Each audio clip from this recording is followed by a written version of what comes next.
Chers amis familiers et fidèles de Lumière Dominicale, bonjour. Nous voici rendus au 21e dimanche du temps liturgique A. Rendons grâce à Dieu d'être parvenus jusqu'ici. L'Église aujourd'hui nous propose de fêter Sainte Monique, qui est la maman de Saint Augustin. La particularité de cette femme est qu'elle aura intercédé pendant 18 bonnes années pour obtenir la conversion de son fils qui menait une vie assez dissolue. Elle a eu gain de cause et aujourd'hui son fils, Saint Augustin, évêque d'Hippone, est docteur de l'Église. Pour tout vous dire, il est notamment l'auteur célèbre La Cité de Dieu, sur lequel, depuis sa rédaction, se penchent les philosophes, les théologiens, pour chercher encore aujourd'hui des lumières afin de mieux comprendre et de diriger, n'est-ce pas, la réflexion. Bonne fête à toutes celles qui portent le prénom de Monique. Puisse la sainte patronne nous aider à être nous aussi tenaces et persévérants dans la prière. La foi oblige. Aujourd'hui, notre Sainte Mère l'Église nous propose Isaïe 27, 19 à 23, le psaume 137, l'Épître aux Romains, chapitre 11, versets 33 à 36, et l'évangile de Saint Matthieu, chapitre 16, du verset 13 au verset 20. Dans le premier texte, il est question de la destitution du gouverneur Shebna au profit d'Éliakim. Le gouverneur est destitué par Dieu, qui lui retire ses faveurs. Pour la simple raison, on peut l'imaginer, qu'il a été un mauvais gestionnaire de la chose publique. Pour la simple raison qu'il a été un mauvais serviteur de ses frères. Et l'expression qui dit cela dans le texte est il n'a pas été un père pour les maisons et de Jérusalem et de Juda. Voilà qui nous introduit dans la question de la gestion des choses ou des affaires publiques. Il y a des règles qui existent pour la bonne gestion. Je crois que derrière ce texte, les notions de bonne gouvernance, les notions de transparence, les notions de probité morale pour ceux et celles qui ont la gestion des choses ou des affaires publiques est ici soulignée et un sujet qui est d'une actualité brûlante. Les cas de corruption d'ici et ailleurs sont là pour nous le révéler.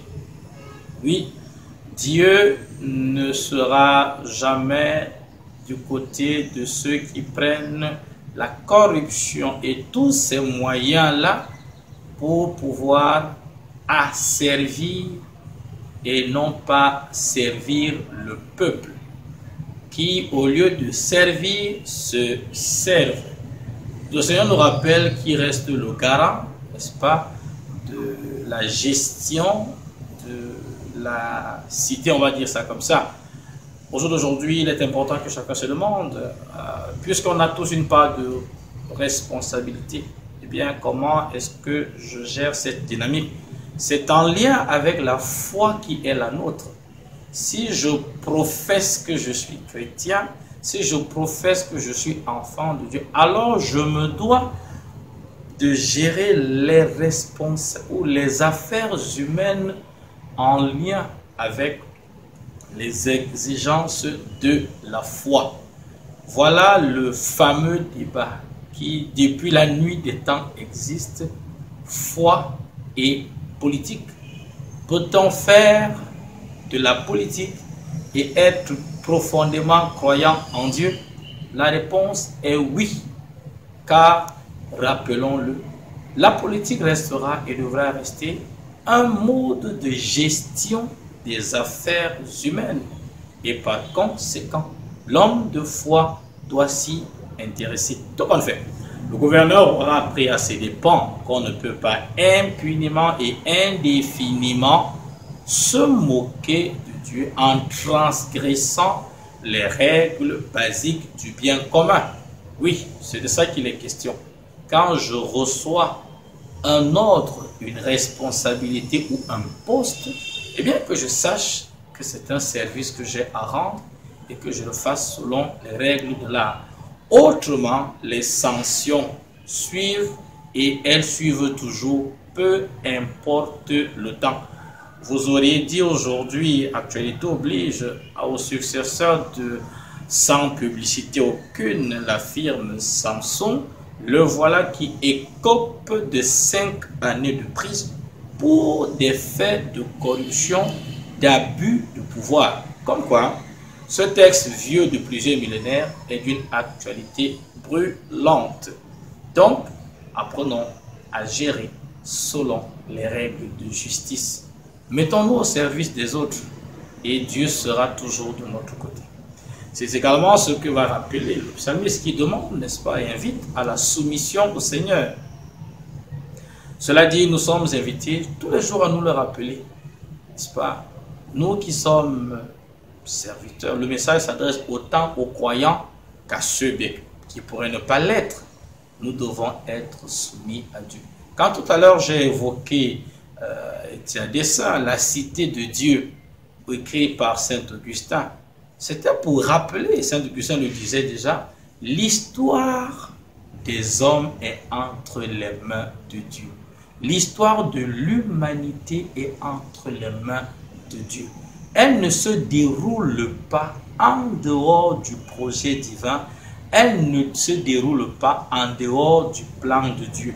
Ceux qui le comprennent, tant mieux. Ceux qui ne le comprennent pas, tant pis, ils en font à leurs frais.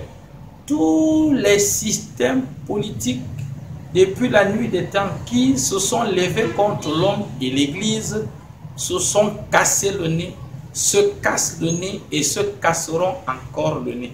Il faut que cette vérité soit établie et sûre. Paul, quand il écrit aux Romains, il ne dit pas, ou du moins en sa manière, il nous rappelle le mystère de Dieu. Nous avons coutume de dire en français, Dieu écrit droit avec des lignes courbes. Dieu est le maître de l'impossible, il reste un mystère pour nous. Ses voies sont insondables, puisque Paul pose la question, quel conseiller peut l'instruire? Qui peut conseiller le bon Dieu? C'est au contraire l'inverse.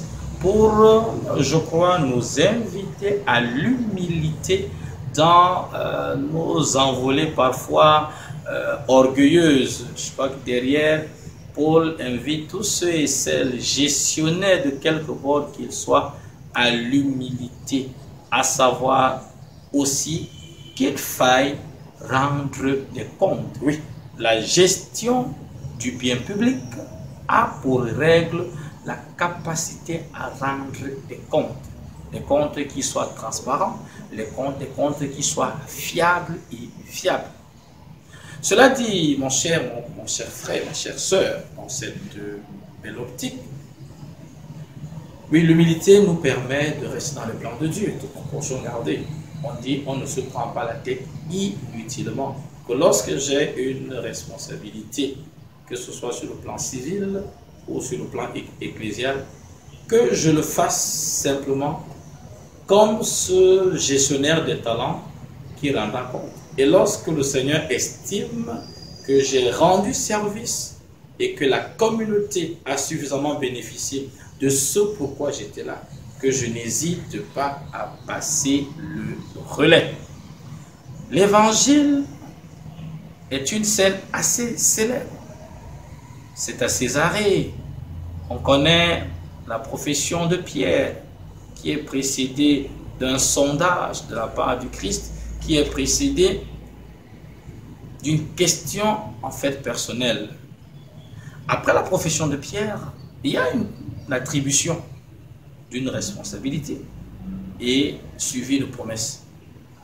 En regardant ce texte, à nouveau frais, sans refuser la première perspective, n'est-ce pas, de la messianité du Christ, j'ai voulu mettre en lien avec le service. Jésus savait qu'il allait confier à Pierre la responsabilité, ou disons-le, la garde de son troupeau, ou la direction de l'Église. Et il a voulu s'assurer que Pierre sache de quoi cela retourne. Qui est celui qui lui confie cette responsabilité? Et quels en sont les enjeux? Heureusement, il aura compris prière de rester ce serviteur humble, ce serviteur, j'allais dire inutile, puisque Jésus emploie l'expression. Oui, avant que tu prennes la tête de mon troupeau, sache que je suis le premier responsable. Et Pierre ne l'oubliera jamais. Tous les papes jusqu'à François ne l'oublient jamais. Ils savent qu'ils sont simplement des intendants des mystères du Christ, essayant du mieux qu'ils peuvent de le faire. Oui, voilà, je pense, un lien fort qui est établi entre les charges que les uns et les autres assument et la raison pour laquelle celles-ci sont assumées. Disons-le pour nous le rappeler et nous en convaincre. Servir et jamais se servir. Voilà la règle d'or pour tous ceux qui ont des responsabilités, à quelque degré que ce soit, dans l'Église comme dans la société. Aussi à nous qui sommes des responsables de famille, quel est le credo, ou du moins le leitmotiv de nos familles? Est-ce que je me sers de ma famille ou je sers ma famille?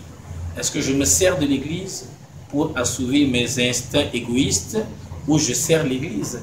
Est-ce que je me sers de mon pays ou je sers de mon pays? Donc toutes ces questions, eh bien, vous voyez, elles surgissent et nous invitent à regarder clairement, n'est-ce pas, quel est le type d'intendant que nous sommes. Oui, séparons-nous, mon frère, avec cette belle haute perspective. Il y a quelques jours, Jésus invitait, la parabole des ouvriers de la dernière heure, à aller à sa vigne. C'est la même chose. Nous sommes invités à aller à la vigne du Seigneur. C'est sa vigne, ce n'est pas la nôtre. En nous appelant, il sait qu'il nous a donné, il nous a doté des ressources pour le faire. Que nous en fassions un bon usage, que nous sachions manager les choses publiques comme ecclésiales selon le plan de Dieu et nous nous en sortirons bien. Sainte semaine, que Dieu nous bénisse et nous donne d'être des croyants compétents, efficaces dans la gestion des affaires, dans la gestion des responsabilités. Que Dieu nous bénisse. Nous retrouvons la semaine prochaine, s'il plaît à Dieu.